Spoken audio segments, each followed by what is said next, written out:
रंती देव पर पूर्ण पुरुषोत्तम भगवान रंती देव पर पूर्ण पुरुषोत्तम भगवान अत्यधिक प्रसन्न हुए और उन्हें अत्यंत गोपनीय सेवा का भार सौंप दिया। ऐसा सेवा भार शुद्ध भक्त को ही दिया जाता है, सामान्य भक्तों को नहीं। भरद्वाज भरद्वाज के पुत्र गर्ग को एक पुत्र हुआ जिसका नाम शिनी था, और शिनी का पुत्र गार्ग्य हुआ। यद्यपि गार्ग्य जन्म से क्षत्रिय था, किंतु उसके पुत्र ब्राह्मण हो गए। महावीर का पुत्र दुरितक्षय था, जिसके पुत्र थे प्रत्यारुणी, कवि तथा पुष्कारुणी। यद्यपि ये तीनों पुत्र क्षत्रिय राजा से उत्पन्न हुए थे, किंतु उन्हें भी ब्राह्मण पद प्राप्त हुआ। बृहत्क्षत्र के पुत्र हस्तिनापुर नामक नगरी बनवाई और हस्ती नाम से प्रसिद्ध हुआ। उसके पुत्रों के नाम थे अजमिड़ा, द्विमिड़ा तथा पुरीमिड़ा। अजमिड़ा से प्रियमेर तथा अन्य ब्राह्मणों के अतिरिक्त बृहदिषु नामक पुत्र भी हुआ। बृहदिषु के पुत्र पौत्र आदि वंशजों में बृहदनु, बृहत्काय, जयद्रथ, विशद, शयनजित हुए। शयनजित के चार पुत्र हुए, रुचिराक्ष, दृढ़धनु, काश्य तथा वत्स। रुचिराक्ष से पार नामक पुत्र हुआ, जिसके पृथुसेन तथा नीप नामक दो पुत्र हुए। नीप के 100 पुत्र हुए।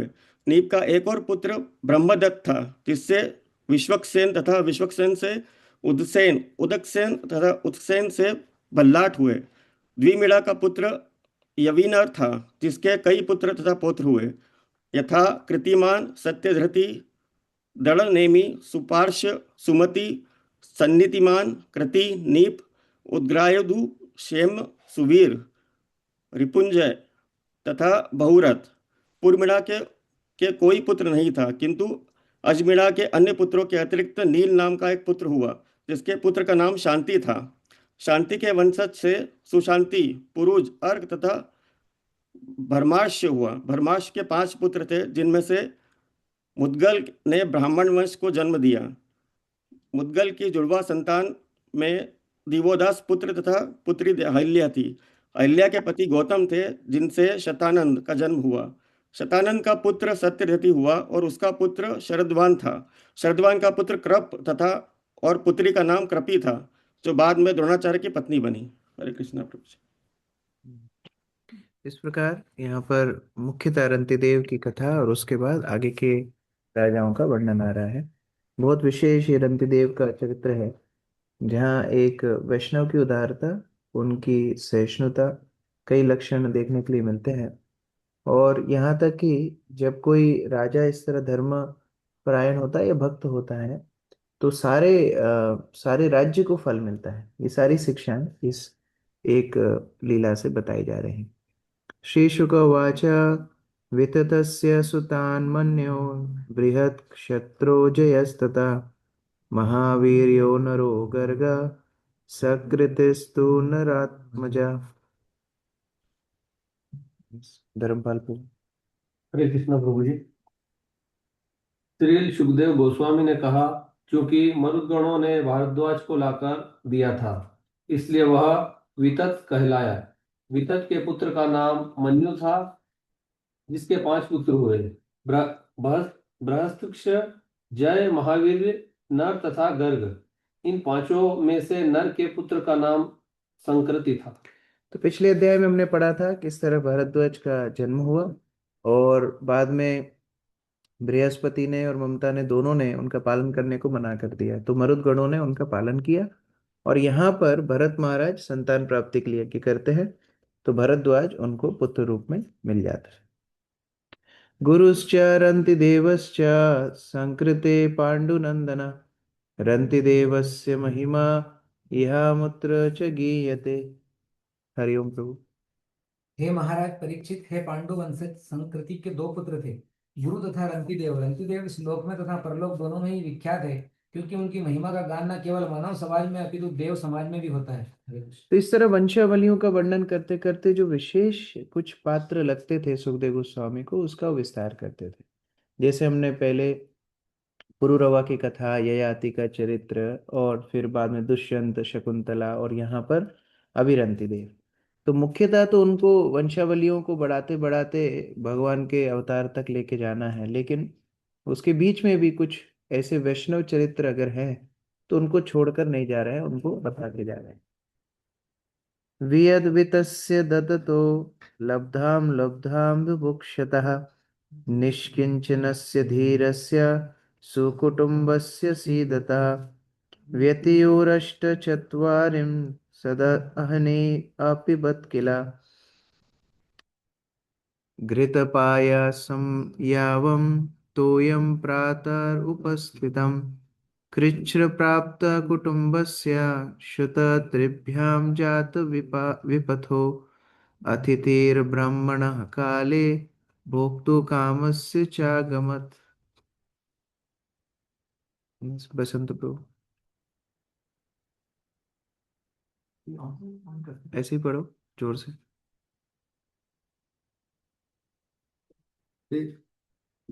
दंती देव ने कभी कुछ भी कमाने का यत्न नहीं किया। उन्हें भाग्य से जो मिल जाता उसे ही भोगते, किंतु जब अतिथि आ जाते तो वे प्रत्येक वस्तु उन्हें दे देते थे। इस प्रकार उन्हें तथा उनके साथ उनके परिवार के सदस्यों को बहुत कष्ट सहना पड़ा। वे तथा उनके परिवार के लोग अन्न तथा जल के अभाव से कांपते रहते थे, फिर भी रंती देव धीर बने रहते। एक बार 48 दिनों तक उपवास करने के पश्चात रंती देव को प्रातःकाल थोड़ा जल तथा घी और दूध से बने कुछ व्यंजन प्राप्त हुए, किंतु जब वे तथा उनके परिवार वाले भोजन करने ही वाले थे, एक ब्राह्मण अतिथि आ पहुंचा। तो इसको अजागर वृत्ति बोलते हैं। प्रभुपाद कई बार अपने प्रवचन में बताते हैं, जहाँ भक्त भगवान के ऊपर इतना निर्भर हो जाता है कि हर परिस्थिति को भगवान की कृपा मानता है। इसको आलस नहीं बोलते, इसको शरणागति बोलते हैं। आलस किसको बोलते हैं? जहाँ वो सेवा भी नहीं करता और भौतिक संसार में भी प्रयत्नशील नहीं होता। लेकिन यहाँ पर रंती देव भगवान के ऊपर पूर्ण रूप से आश्रित है, उनकी भक्ति में पूर्ण रूप से संलग्न है और इतने व्यस्त रहते थे अपनी आध्यात्मिक उन्नति में कि भौतिक वस्तुओं को प्राप्त करने के लिए प्रयत्नशील नहीं रहते थे।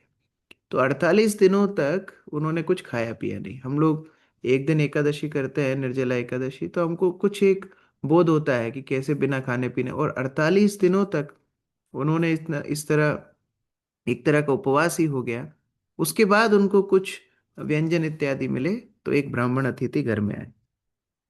तस्मै संव्यभजत्सोन्न आदृत्य श्रद्धयान्विता हरिं सर्वत्र सम्पश्यन् सा भुक्त्वा प्रययौ दुजा। रोहित प्रभु।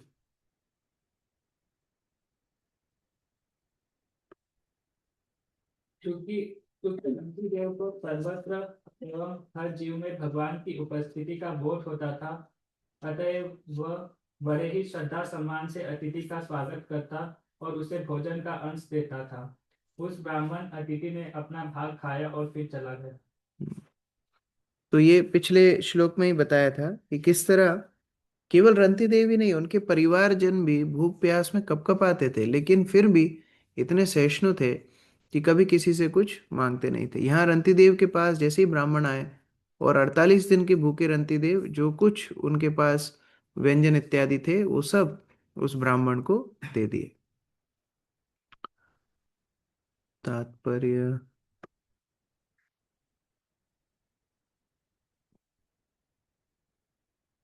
अरविंद प्रभु पढ़िए।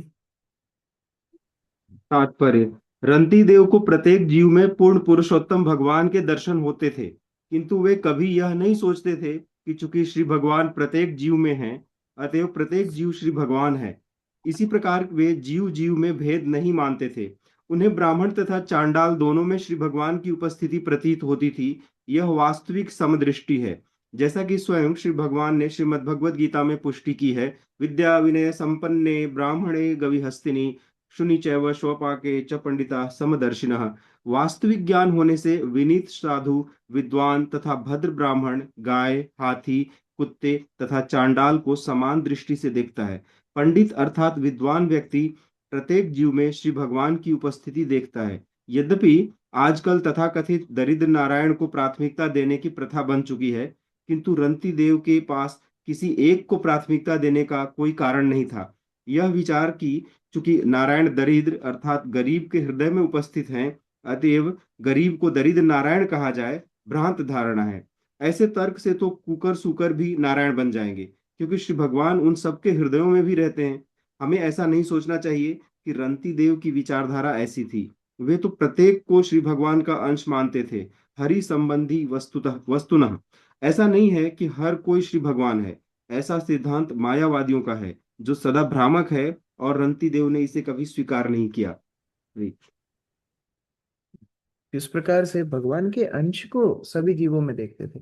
तो वैष्णव और मायावादियों में अंतर होता है। कल भी चर्चा हो रही थी मायावादी सन्यासी और वैष्णव सन्यासी। तो मायावादी सभी को भगवत तुल्य मान लेते हैं, लेकिन वो भगवान के अंश रूप से सबको नहीं देख पाते।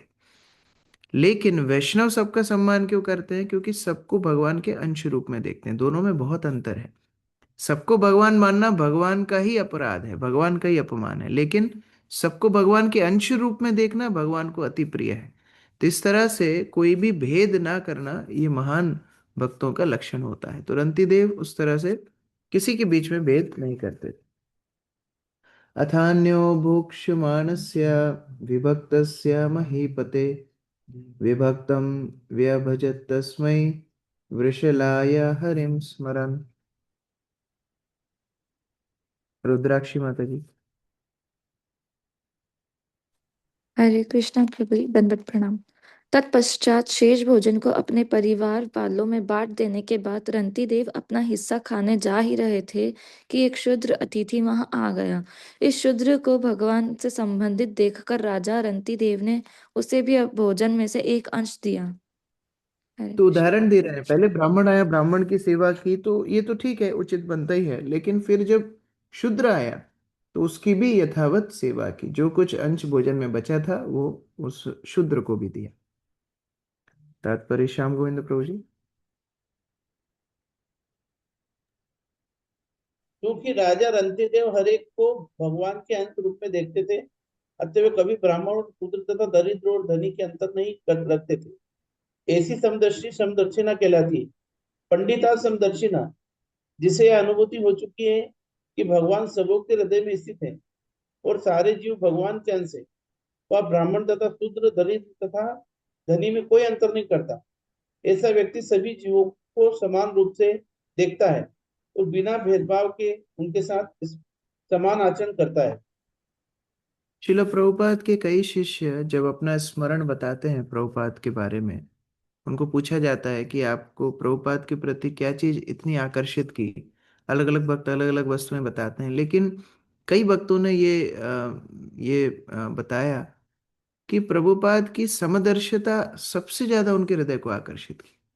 उनके हृदय में कोई विचार ही नहीं था कोई व्यक्ति कहाँ से आया है। मतलब कोई क्रिमिनल है, कोई ड्रग एडिक्ट है, कोई कितने ही पाप में पड़ा हुआ है, और किस तरह से प्रभुपाद से व्यवहार कर रहा है, वो सब को अनदेखा करते हुए प्रभुपाद ने उन्हें कृष्ण भक्ति दी।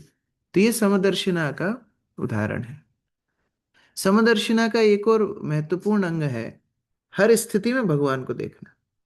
परसों में प्रभुपाद की एक लीला पुस्तक पढ़ रहा था, तो उसमें बता रहे थे कि कैसे प्रभुपाद मॉर्निंग वॉक में जा रहे थे, और मॉर्निंग वॉक में चर्चा हो रही थी कि कैसे वॉर शुरू हो गया है, और वॉर के समय पे हो सकता है कि अमेरिका के ऊपर कुछ बॉम्बारी हो, कोई बॉम्ब गिरे। तो प्रभुपाद बोलते तो क्या हुआ अगर बॉम्ब गिरेगा, हम बॉम्ब को देखेंगे और बोलेंगे ये कृष्ण आ रहे हैं, हियर कम्स कृष्ण। 5 मिनट तक मैं पुस्तक बंद करके सोचता रहा, ये चेतना कैसे हो सकती है? हमारे ऊपर बॉम्ब गिरेगा, हम देखेंगे ये कृष्ण आ रहे हैं, संभव ही नहीं है। ये केवल एक शुद्ध भक्त सोच सकते हैं। तो ये समदर्शिना, हर परिस्थिति में कृष्ण को देखना, हर जीव में कृष्ण को देखना, हर हर कण कण में भगवान का दर्शन करना, और सबके साथ उसी तरह व्यवहार करना जैसे हम कृष्ण को प्रेम करते हैं, ये समदर्शिता है। याते शूद्रे तम अन्योगात अतिथि स्वभीर आवृता राजन में दीयता मन्नम सगणाय बुभुक्षते। जय राधा मदन मोहन प्रभु। जब शूद्र चला गया तो एक अन्य मेहमान आया जिसके साथ कुत्ते थे। उसने कहा, हे राजा, मैं तथा मेरे साथ के ये कुत्ते अन्य अत्यंत भूखे हैं, कृपया हमें कुछ खाने को दो। अभी शूद्र जाने के बाद एक छांडा लाते हैं, और वो अपने कुत्तों के लिए भोजन मांग रहे हैं। तो केवल अभी मनुष्य तक नहीं, अभी इनकी उदारता और पशुओं तक भी देखने के लिए मिलेगी। सा आदृत्यावशिष्टं यत् बहुमाना पुरस्कृतं तच्च दत्त्वा नमश्चक्रे स्वभ्य स्वपतये विभु। आशीष प्रभु। राजा राजा रणधीर ने अतिथि रूप में आए कुत्ते और कुत्ते और कुत्ते के मालिक को अत्यंत आदरपूर्वक बचा हुआ भोजन दे दिया। राजा ने उनका सभी प्रकार से आदर किया और नमस्कार किया। तो इनको भी आदर पूर्वक सेवा की, कुत्ते को भी, उसके मालिक को, सभी को आदर पूर्वक सेवा की।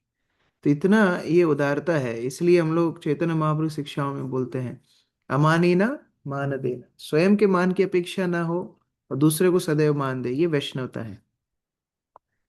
पानीय मात्र मुच्चेशम तस्चैक परितर्पणम पश्यता पुलकशोभयगात् अपोदेह्य शुभया में। हरि प्रिया माता जी। तत्पश्चात केवल पीने का जल ही बचा रहा, जो केवल एक व्यक्ति को संतुष्ट करने के लिए ही पर्याप्त था। किंतु ज्यों ही राजा जल पीने को हुआ कि एक चांडाल वहां आया और कहने लगा, हे राजा, मैं निम्न कुल में उत्पन्न नीच हूँ, कृपया करके मुझे पीने के लिए थोड़ा जल दे। तो अभी पानी केवल बचा था, वो पानी को पीने के लिए तैयार थे रंतिदेव। 48 दिन से भूखे प्यासे हैं, लेकिन वो जल को भी फिर एक चांडाल मांग लेता है, वो उसको वो जल भी दे देते हैं। तस्य ताम करुणाम वाचम निशम्य विपुल शर्माम कृपया भृश संतप्ता इदम आहामृतम बचा। स्वाति माता जी। अच्छा जी, सुमिता माता जी।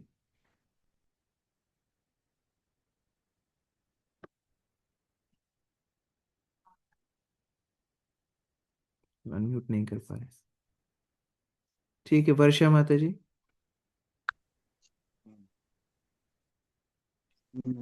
हरे कृष्ण प्रभु जी। महाराज हम्म रणदेव शब्द अमृत थे। अति दुखी व्यक्ति की शारीरिक सेवा करने के अतिरिक्त वे अपनी वाणी ही सुनने वाले के जीव को बचा सकते थे। बेचारे बेचारे थके चांडाल के दयनीय वचनों को सुनकर दुखित महाराज रंतिदेव ने इस प्रकार अमृत तुल्य वचन कहे। न कामयेऽहं गतिमीश्वरात् पराम् अष्टर्थे युक्तम् अपुनर्भवं वा आर्तिं प्रपद्ये किल देहभाजाम् अन्तः स्थितो येन भवन्त्य दुःखा। हिमांशु सोनी प्रभु। हरे कृष्ण प्रभु, दंडवत प्रणाम। मैं पूर्ण पुरुषोत्तम परमेश्वर से ना तो योग की अष्ट सिद्धियों हेतु प्रार्थना करता हूँ, न जन्म मृत्यु के चक्र से मोक्ष की कामना करता हूँ। मैं तो समस्त जीवों के बीच निवास करके उनके लिए समस्त कष्टों को भोगना चाहता हूँ, जिससे वे कष्ट से मुक्त हो सके। हरे कृष्ण प्रभु। कितना उदार चरित्र होता है वैष्णव का, हम लोग कल्पना नहीं कर सकते। ये उदारता कब हमारे अंदर आएगी पता नहीं। वैष्णव के बीच में रहते हुए भी ये भाव नहीं आता है कि कैसे हम उनकी सेवा करें। बाकी अन्य जीवों की तो बहुत दूर की बात है, जिनके साथ रह रहे हैं, जिनके साथ भजन कर रहे हैं, सेवा कर रहे हैं, उनके साथ ये भावना नहीं आती। बाकी लोगों को तो कब आएगी, कोई कोई कल्पना ही नहीं है। यहाँ पर बोल रहे हैं कि मैं केवल और केवल सारे जीवों के कष्ट को दूर करना चाहता हूँ, बस यही वैष्णवता है। प्रहलाद महाराज के हम चरित्र में देखते हैं, भगवान नरसिंह से प्रार्थना करते हैं, मैं स्वयं के उद्धार के लिए ज्यादा चिंतित नहीं हूँ, लेकिन मैं उनके लिए चिंतित हूँ जो भौतिक संसार में पड़े हुए जीव हैं, उनका उद्धार कैसे होगा। ये वैष्णव जन हमेशा दूसरों के उद्धार के लिए विचार करते रहते हैं। ये उनका एकमात्र हमेशा प्रयास रहता है। अभी एक और पास टाइम प्रभुपाद का पढ़ रहा था, तो प्रभुपाद के एक सेवक थे नंद कुमार प्रभु। तो वो किसी कारण से प्रभुपाद की सेवा नहीं कर पाए, मतलब कंटिन्यू नहीं कर पाए। तो जब प्रभुपाद उस मंदिर में आए जहां वो रहते थे, तो श्रुतकीर्ति प्रभु को बोला कि जाओ नंद कुमार को बुला के लेके आओ। तो सामान्यतः जब प्रभुपाद बुलाते थे तो वैसे ही सब डर जाते थे कि या तो डांट पड़ेगी या सेवा मिलेगी, दो ही काम होंगे। तो बहुत डर गए नंद कुमार प्रभु। तो श्रुतकीर्ति प्रभु बोले नहीं नहीं, प्रभुपाद बुला रहे हैं, हमको चलना चाहिए। तो नंद कुमार प्रभु को लेके गए, दोनों जाके प्रभुपाद के सामने प्रणाम किए। प्रभुपाद बोलते हैं श्रुतकीर्ति प्रभु को, मेरा पर्स लेके आओ। पर्स लेके आए तो प्रभुपाद ने उसमें से 50-50 डॉलर के 2 नोट निकाले। अभी ये बात 50 साल पहले, 50 साल पहले 50 डॉलर बहुत बड़ी अमाउंट होती थी। तो प्रभुपाद ने पहला 50 डॉलर दिया श्रुतकीर्ति प्रभु को। श्रुतकीर्ति प्रभु, प्रभुपाद इसका मैं क्या करूंगा? बोले ये तुम लेके जाओ, तुम्हारे अभी 4 महीने पहले बच्चा हुआ है, तो उसके लिए कुछ गिफ्ट खरीदना। तो श्रुतकीर्ति प्रभु तो बहुत आश्चर्यचकित हो गए, प्रभुपाद पैसे दे रहे हैं बच्चे के लिए गिफ्ट खरीदने के लिए। और उस समय इस्कॉन में इतना सुविधा नहीं थी, अभी तो हम लोग बहुत अलग इस्कॉन देख रहे हैं। उस समय इस्कॉन मतलब बहुत छोटे स्तर पे छोटे छोटे मंदिर होते थे, लक्ष्मी का अभाव होता था। प्रभुपाद बोले ये तुम्हारे बच्चे के लिए ले लेना, ठीक है। तो नंद कुमार प्रभु सोचने लगे, हो सकता है प्रभुपाद मुझे ये दिखाना चाह रहे हैं कि देखो मेरी सेवा तुम छोड़ के गए, श्रुतकीर्ति मेरी सेवा कर रहा है, अभी इसको मैं कितना प्रेम कर रहा हूँ, तुम कितने नालायक हो। तो जैसे ही वो जाने लगे, प्रभु बोलते अरे नंद कुमार, तुम्हारे लिए ये दूसरा नोट तुम्हारे लिए है, तुमको भी बच्चा हुआ है, ये 50 डॉलर तुम लेके जाओ, तुम्हारे बच्चे के लिए कुछ लेके आना। तो वो रोने लगे, बोले प्रभुपाद मैं आपसे कैसे पैसे ले सकता हूँ, मैं कैसे गिफ्ट, मैं तो आपकी सेवा भी नहीं कर रहा हूँ। प्रभुपाद बोलते नहीं, मुझे पता है तुम जो भक्त लोग मंदिर में रह रहे हो, उस समय क्या था, गृहस्थ होने के बाद भी पति सब जो मेल होते थे ब्रह्मचारी आश्रम में रहते थे, वो विवाह होने के बाद भी। और माताएं सब एक अलग आश्रम में, माता जी आश्रम में रहती थी, विवाह होने के बाद भी अलग अलग रहते। तो प्रभुपाद बोले कि मुझे पता है सुविधा हमारे पास नहीं है, तुम लोग अलग अलग रह रहे हो, कितने कष्टों में रहे, मैं समझ नहीं पा रहा हूँ तुम्हारे बच्चे कैसे चल रहे होंगे, उनको कैसे पालन पोषण मिल रहा होगा। तो कुछ भी चाहिए तो मुझे डायरेक्ट आके बताना, मैं तुमको दूंगा। तो ये वैष्णवता होती है, मतलब हर एक को अंदर तक क्या कष्ट हो रहे हैं, क्या समस्याएं हो रही हैं, उसको अनुभव करना, उसको निकालना, उसको दूर करना। और सबसे बड़ी वैष्णवता तो उनको कृष्ण भक्ति देना। ये हृदय हर वैष्णव का द्रवित होना चाहिए दूसरे को कष्ट देख करके। तात्पर्य मृणालिनी माता जी पढ़िए। जी प्रभु जी।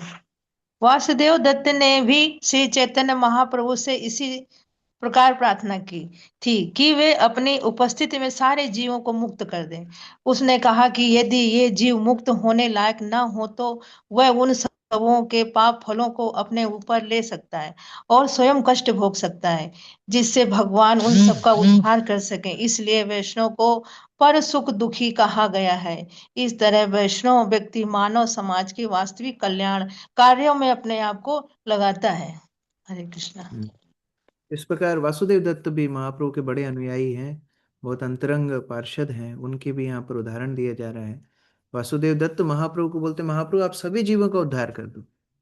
तो फिर विचार आता है कि सब जीवों का उद्धार कैसे कर दें, इनके तो इतने अनंत अनंत जन्मों के पाप कृत्य ये सब जुड़े हुए हैं, इनका क्या होगा। तो फिर महाप्रभु को वासुदेव दत्त बोलते हैं आप वो सब कर्म मुझे दे दो, मैं अनंत अनंत काल के लिए इन सब जीवों का कष्ट भोगने के लिए तैयार हूँ, और आप इन सब जीवों का उद्धार करके इनको भगवत धाम लेकर के जाओ। तो केवल बोलने की बात नहीं है। आजकल तो लोग बोल देते हैं हमारी उम्र तुमको लग जाए, उनको पता है हमारे बोलने से तो लगेगी नहीं, कुछ होना जाना है नहीं। लेकिन यह साक्षात भगवान सामने बैठे हैं, कोई मजाक नहीं कर रहे हैं वासुदेव दत्त।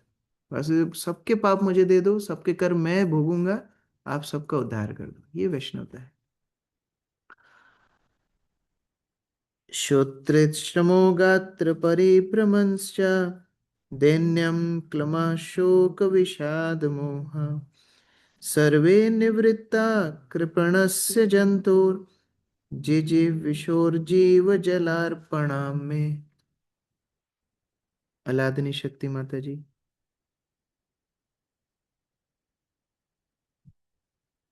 जीवन हेतु संघर्ष करते हुए बेचारे चंडाल की जान बचाने हेतु अपना जल देकर मैं संपूर्ण भूख, प्यास, थकान, शरीर कंपन, खिन्नता, कलेश, संताप तथा मोह से मुक्त हो गया हूँ। हरे और कृष्ण। वास्तव में जो दूसरों की सेवा करता है, विशेषतः भगवान को केंद्र में रखते हुए, भगवान को सभी के केंद्र मान के, सभी को भगवान का अंश मान के जो सेवा करता है, उसके जीवन के सारे कष्टों से वो परे चला जाता है। हमारे इस्कॉन में कितने बड़े बड़े उदाहरण हुए। भक्ति तीर्थ स्वामी महाराज, उनको इतना भयंकर कैंसर था, पूरे शरीर में इतनी व्याधि थी, उसके बाद भी जब भक्त मिलने जाते थे वो भक्तों को प्रोत्साहन देते थे कि आपके जीवन में जो कुछ कष्ट है मेरे साथ बताओ। उनको वो प्रोत्साहन देते, उनकी समस्याओं को सुलझाते। तो वो एक दिन बोलते हैं कि इससे श्रेष्ठ और क्या वस्तु हो सकती है कि आज मेरे ये कष्ट को देखने कितने लोग मुझसे मिलने आ रहे हैं और यही बहाने मैं उनकी मदद कर पा रहा हूँ। तो ये कैंसर तो कितना अच्छा है। मतलब वो उस कष्ट से ऊपर उठ गए दूसरों की सेवा करने करते करते। भक्ति विनोद ठाकुर भी बोलते हैं, भगवान आपकी सेवा में जो कुछ कष्ट मिलते हैं तो हमारी परम संपदा है, क्योंकि भगवान यदि प्रसन्न हो जाते हैं तो फिर हमारे सारे प्रयास सफल हो जाते हैं। तो बहुत सुंदर यहाँ पर रंती देव का उदाहरण है, इसके ऊपर बार बार चिंतन करना चाहिए, यथाशक्ति प्रयास करना चाहिए कि अगर हम बाकी मदद नहीं भी कर पाए तो कम से कम दूसरों को कृष्ण भक्ति प्रचार करने में मदद करें, उनको भगवान से जोड़ने में मदद करें, यही हमारी उदारता होगी। हरे कृष्ण। राधा कीर्ति माता जी, कल कल प्रश्न रह गया था। हरे कृष्णा, नड़ प्रणाम प्रभु जी। प्रभु जी, मुझे ये नहीं समझ में आ रहा कि रंती देव को राजा कहा जाता है, वो इतना दरिद्र कैसे क्या है? क्योंकि वो कोई वस्तु को अपने उसके लिए ग्रहण ही नहीं करते थे। यहाँ पर श्लोक में उल्लेखित सुखदेव गोस्वामी कर रहे हैं, जो कुछ उनके पास आता था उसको बांट देते थे। तो सामान्यतः राजाओं का खजाना होता है, वो जितने वस्तुएं होते हैं उनको स्टॉक करके रखते हैं, लेकिन इसको उन्होंने स्टॉक करके नहीं रखा। वो जो कुछ आता था उसको बांट देते। तो यद्यपि राजा थे लेकिन ब्राह्मणों जैसे रहते थे, बिल्कुल संचय करते ही नहीं थे, जो कुछ आता था उसको बांट देते थे, इसलिए उनकी इस तरह हालत है। और दूसरा एक प्रश्न था प्रभु जी कल का कि स्वर्गलोक में जो भी अवैध संबंध होते थे तो वहां पे दंड नहीं दिया जाता था क्या? क्या चीज? दंड नहीं दिया जाता था क्या? जैसे बृहस्पति ने ममता के साथ रेप वो ही किया दंडा ना एक दंडा तरह से। अच्छा, दंड नहीं दिया जाता था, हाँ। तो उन लोग को दंड मिलता है, वो अपने पाप कृत्य जैसे इकट्ठे करते हैं फिर बाद में उनको वो भोगना पड़ता है। तो ये उनको दंड मिलता है। जैसे भौतिक संसार पूरा ही कर्म और उसके रिएक्शंस के ऊपर, कर्म एंड उसके रिएक्शंस, ये सबके लिए एक एक जैसे लागू होते हैं। तो चाहे उस जन्म में मिले चाहे आगे मिले, उस तरह दंड सबको मिलता है। ठीक है। और वो कृष्ण जो कुमार। भरद्वाज पुत्र था प्रभु जी, तो उसमें उनकी क्या गलती थी ना कि उनको ममता ने भी स्वीकारा नहीं और बृहस्पति ने भी स्वीकारा नहीं। हाँ, तो किसकी? बच्चे की? अरे, हाँ, बच्चे की क्या गलती थी? और स्वर्ग का बच्चा बच्चे अगर की पृथ्वी पे भेजा जाता है तो नहीं, उसे ये विचार हम लोग कर रहे हैं, लेकिन वास्तव में स्वर्ग में रहता तो वहां सोमरस पी के वो भी ऐसे ही काम करता। लेकिन भूमंडल पे आया, धर्मपरायण बना, भारद्वाज बना, आगे जाके उनका नाम भागवत में आया, उनके वंशजों के यहाँ पर चरित्र गाए जा रहे हैं।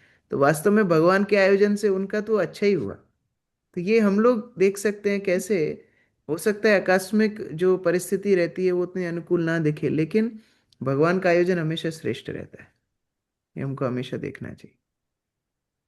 हरे कृष्ण, रुद्राक्ष थैंक यू। माता जी। हरे कृष्ण प्रभु जी, दंडवत प्रणाम। प्रभु जी, जैसे इस श्लोक में दो नाम आए थे, एक तो आया था हस्तिनापुर और एक पांडु वंशज। तो ये जो महाभारत के पात्र है उन्हीं का ही आया है? नहीं, ये पांडु अलग हैं, ये पांडु पूर्व में हुए। बाद में अभी जो आगे जो पांडु आएंगे और जो पांडव आएंगे वो आगे आएंगे, लेकिन हाँ जो नगरी है वो हस्तिनापुरी है। तो आगे जाके जो क्योंकि अभी वही वर्णन चल रहा है, अभी आते आते वृष्णि, यादव, इन सब के परिवारों का वर्णन आएगा और उसी में फिर पांडव, कृष्ण इत्यादि उन सब का वर्णन आएगा। तो अभी नगरी आ गई है, अभी नगरी के आगे उनके और वंशजों का वर्णन आएगा। प्रभु जी, एक दो क्वेश्चंस और थे। जैसे कि अभी जब अपन ने राजा के बारे में पढ़ा, तो उनके समय में इतनी दिक्कतें आई हैं, उनको फेस करनी पड़ी। तो क्या ऐसा बोल सकते हैं कि भगवान एक तरीके से उनकी परीक्षा ले रहे हैं? हाँ, वो आएगा, कल आएगा, कल खुलासा होगा क्लाइमैक्स का, इतना हुआ क्यों, तो वो कल होगा। ठीक है। और प्रभु जी, एक और क्वेश्चन था कि अभी मैं चैतन्य महाप्रभु का एक छोटा सा वीडियो आया था जिसमें शायद वो पुरानी मूवी का है, उसमें चैतन्य महाप्रभु का संकीर्तन आंदोलन चल रहा है। तो जैसे कि प्रभु जी, जब हम लोग छोटे थे, हम लोगों को तो कभी चैतन्य महाप्रभु के बारे में सुनने को नहीं मिला ऐसे। हमने सिर्फ कृष्ण भगवान और राम जी के ही बारे में ऐसे ज्यादातर सुना है। तो चैतन्य महाप्रभु का इतना ज्यादा मतलब फैलाव क्यों नहीं हुआ? लाइक सिर्फ बंगाल में ही उनका इतना था। चैतन्य महाप्रभु के बारे में सारे विश्व को पता है, लेकिन फिर भी नहीं जान पाते क्योंकि उनको छन्न अवतार बोला जाता है। आज दक्षिण भारत से लेके उत्तर भारत तक, पूर्व से लेके पश्चिम तक सभी स्थानों में चैतन्य महाप्रभु की लीला स्थलियां हैं, उनके चरण चिन्ह स्थापित हैं, उनके मंदिर भी हैं और उनका सिखाया हुआ हरे कृष्ण महामंत्र भी है। लेकिन शास्त्रों में उनको छन्न अवतार बताया गया। छन्न अवतार मतलब गुप्त अवतार। और गुप्त अवतार क्यों है? क्योंकि वो भक्त रूप से आए। ये जब हम लोग चैतन्य चरितामृत पढ़ना शुरू करेंगे तो विस्तार से हम चर्चा करेंगे किस तरह वो गुप्त अवतार में आए, गुप्त रूप में आए। क्योंकि कलयुग में सब भगवान बनना चाहते हैं, भक्ति कोई करना नहीं चाहता। तो किस किस का वध करते चैतन्य महाप्रभु? इसलिए भक्त रूप में आए कि भक्ति सिखा सके।